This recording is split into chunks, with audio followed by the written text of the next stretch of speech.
ጤና ይስጥልኝ የተወደዳችሁና የተከበራችሁ የምናሉሽ ረታ ኢንተርቴይንመንት ተከታታዮቻችን በሙሉ እንዴት ቆያችሁልን?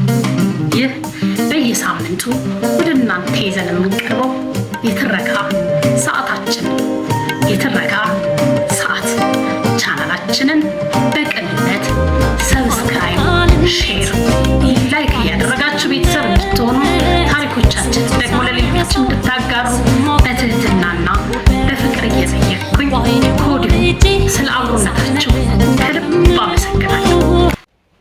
ያልተነበበው አንባቢ አቶ ነጋሽ ባልቻ፣ ጸሐፊ አንዱዓለም አራጌ። በትረካ አዘጋጅቼ ያቀረብኩላችሁ ምናሉሽ ረታ ነኝ። ያልተነበበው አንባቢ አቶ ነጋሽ ባልቻ ክፍል 46።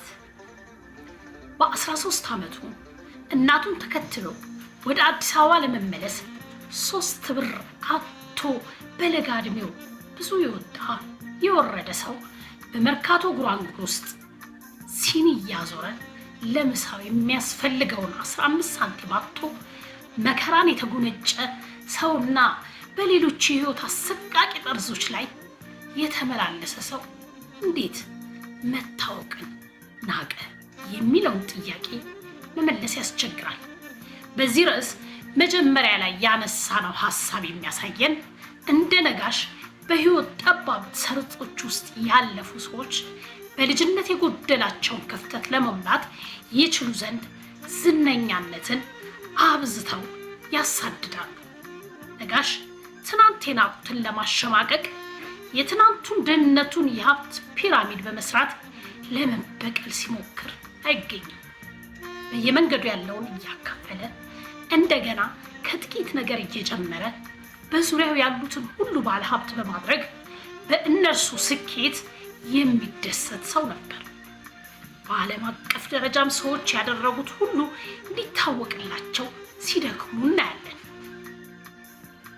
ለድካማቸው ለተለየ ጥረታቸው የኖቤል የኦስካርና ሌሎች አያሌ ሽልማቶችን ለማግኘት ይተጋሉ።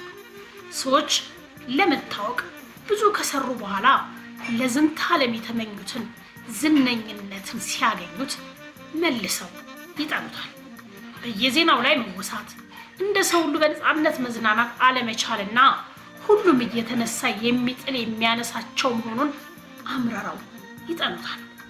እዩኝ ያለች ደብቁኝ ደብቁኝ ትላለች እንዲሉ መሆኑ ነው። ነጋሽ እንዲህ አይነቱ የተወሳሰበ ነገር ውስጥ ለመግባት የፈለገም አይመስልም። ለከንቱ ውዳሴ መዋደቁ ተገቢ ነገር ሆኖ ያገኘው አይመስልም።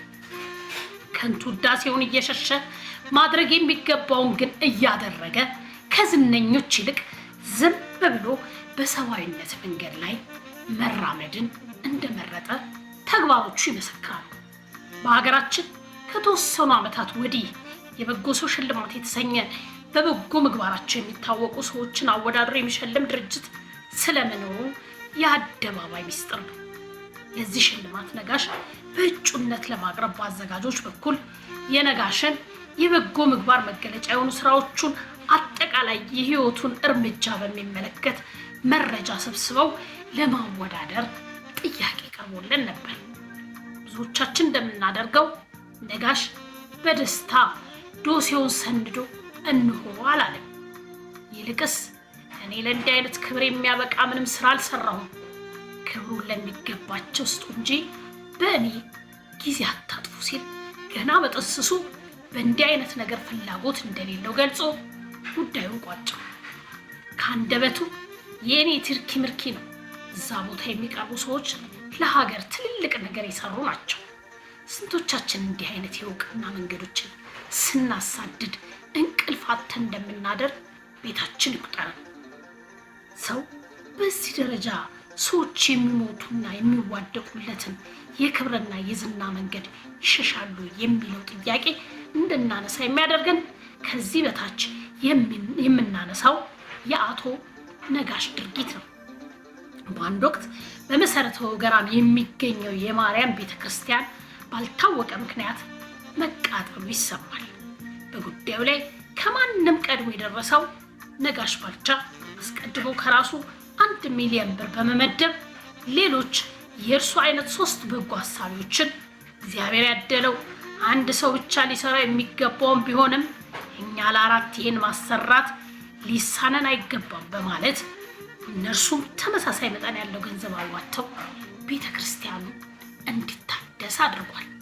እድሳቱ ተጠናቆ ታኅሳስ 7 1998 ዓ.ም የሚመረቅበት ወቅት በቦታው የተገኙት አቡነ ቀለሚንጦስ ከፍተኛ ቁጥር ያለው የአካባቢው ሕዝብና ብዙ ክብራን እንግዶች ባሉበት ለነጋሽ በጎ ስራ የቤት ወደድነት ማዕረግ እንዲሰጠው ከሕዝቡ በቀረበው መሰረት ማዕረጉን ሊሰጡ ሲሉ ካባና ዘውድም ሊደርቡለት ሲሰናዱ እንዲህ አይነት ነገር የሚፈጸመው በአስከሬኔ ላይ ነው ሲል እምቢ አለ።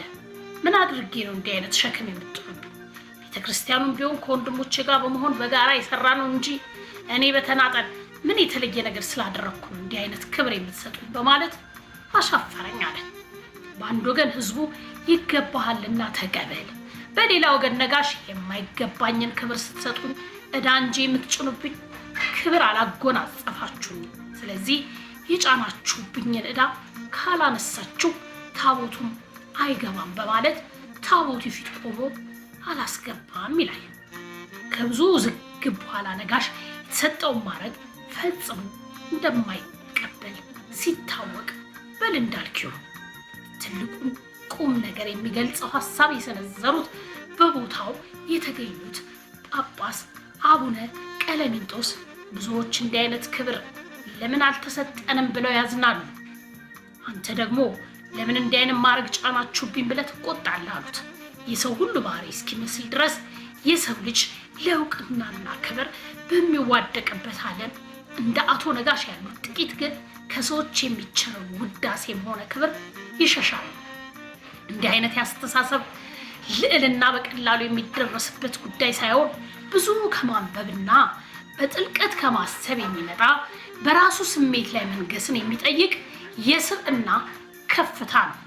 ዶክተር ኪንግ ከፍ ብለን የጠቀስነውን ንግግራቸው መጨረሻ አካባቢ እንደ ማንኛውም ሰው መሞቴ አይቀርም፣ እንደ ማንኛውም ሰው ስሞት ቀብሬ ላይ ምን እንዲባል ነው የምፈልገው የሚለውን ጥያቄ ደጋግሜ አስባለሁ። እናም አንድም ቀን የአንድ ሰው ፊት ላይ ፈገግታን አጭሬ ከሆነ በምድር ላይ መመላለሴ በከንቱ አልነበረም። ድንገት ከእናንተ ውስጥ የቀብሬ ስነስርዓት ላይ ከተገኛችሁ ዶክተር ኪንግ ሰዎችን ለመውደድ ሞክሮ ነበር በሉልኝ። ዶክተር ኪንግ ሰዎችን ለማገልገል ሞክሮ ነበር በሉልኝ ብለው ነበር። አቶ ነጋሽ መታወቅ መደነቅም ሆነ መከበርን እፈልጋለሁ አላለም።